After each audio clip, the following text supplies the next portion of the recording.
Avocation. Okay, you start rolling now. Yes. There's something to be said about our grandchildren because I have five, because there's Elaine, there's Caitlin, Alexandria, and then we have Nyla and Stephen Nicholas. So I have five. And grandchildren are some of, of course, to anyone, they would be just precious, okay? And to me and my wife, our grandchildren are so precious to us. So you see that it's not really all about you. Some people say they don't want to do anything for their kids. I want to do everything for my kids. They say they don't want to leave them any money. They don't want to, I want to make sure that my kids have everything that I can give them, and my grandkids as well. I think about some of the things that have occurred. I've had 4 brothers that passed on, and the only thing that I can look at now to help me remember my brothers and to look at the fact that their life was worthwhile, it's their children. I've lost 2 sisters that I knew, and one sister that was born before me died at birth. And life goes on. The cycle of life goes on. So what are you going to leave behind for your children? And that's where education comes in. You educate them so that they will be able to do well. And you want them to do well from their own strength and their own initiatives. So I don't want my kids to be handicapped. Some people want to buy cars for their kids, want to be, I want my kids to select their own cars. And I don't want to tell them everything to do when they get grown. I want them to decide for themselves by that time. I think that, when you think of why people go to war, they don't go to war for themselves. I have all of my brothers went to some war. It was either World War II or it was the Philippines, war in the Philippines. And the one, Shedrick, he actually fought. Also, Madison, he fought in World War II. Shedrick fought in the Philippines. The unfortunate thing is that they left children over there. But the thing that I'm concerned about now is the children that are here, because they fought for their children. They didn't fight for themselves. They fought for their children. Our children, black children, were at a big disadvantage for years because this country did not offer the same thing for them. So as a result, you would never know that the children had a father that sacrificed as much as they did when they did. So, but they fought for those children, and they fought for their grandchildren. So that's what it's all about. Not so much about us. It's about our descendants and what can we do to enhance their lives.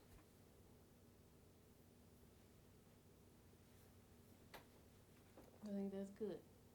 Okay, you need the retirement question. What retirement question? How does it feel to be a retiree? What are you going to do now after you've retired, Mr. Kern? Well, if you don't know by now, I'm retired. Officially, it was June the 15th. But I think they'll still send me different checks for the summer because they, they take that out, and there's other things. But it's, in a sense, there are advantages, there are disadvantages for being retired. One person had a sticker bumper. It said, I'm now retired, but I'm also broke. No money, no job. But I thank the Lord that I have pension. So I think when you go back to when you go back to when I was born the son of a sharecropper, and then to graduate with a master's degree and have a teaching experience with the number of years that I have. I'm blessed, and this country has done a great service to me. I think that this is a great country, and I think that in spite of the things that we had to endure, that things are now where you can kind of spread your wings if you're not going to be a person that just stick your tail between your legs, as a manner of speaking, and just let things happen. You have to be a person that plan, that make your plans, and that make your moves, and do it in an affirmative way where you want to make a difference. You want to make a difference in your life, which is positive, but you also want to affect other people's lives in a positive way as well. So I've been blessed. I've had role models. I'm thinking about my brother-in-laws, Elder Logwood, Willis Logwood, and also Elder Luther Gill. And then I've had those two. They were preachers, but I've had some that were not preachers, like Aaron Robinson, also another preacher, Madison Sample, and then there are two more that I can mention, Roscoe Newell and also Alphus Johnson. So I've had very positive role models, and each time that I almost forgot Johnny Johnson. Okay, so these are men. They all worked hard. Johnny Johnson's also one of my brother-in-laws. That he's a hard-working man. That's what they always would ask me. Say, who's your father? And I would tell them Alan Kern, and they would say, hey, that's a hard-working man. So he was a very hard-working man. And Johnny Johnson is a hard-working man too. So I got different things from different people. But I think overall, I have been very fortunate because I've had positive male, black male role models. And I thank the Lord for that. You can give me three keys to your success. Okay. Faith, strong. I think the thing that you have to keep in mind when you want to be successful, I think one of the main things is your faith in God, your faith in the fact that you can do things. And another thing is perseverance, okay? I'm not a person that gives up on anything. If I'm working, I've been in situations I've had to put a pair of brake shoes, or let's say brake pads on my car because I needed the car for the next morning. And I would stay up sometimes until 3 o'clock in the morning. I don't give up. If I know that I have to do something, I run across a stubborn boat, or there's always something else that comes up and you spend hours and hours trying to get around it.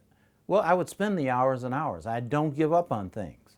I think my wife probably could say something about that the first time we met. I said, I'm going to marry her.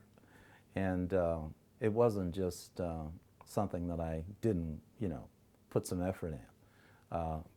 And you have to put the proper effort into proper things. But don't give up. Be perseverant. Know that you have yourself goals. Set reasonable goals.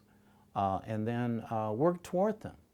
and know that it's going to take effort, it's going to take time, sacrifice, and I can remember when I was going to school, working, going to school, and then coming home to take care of my family.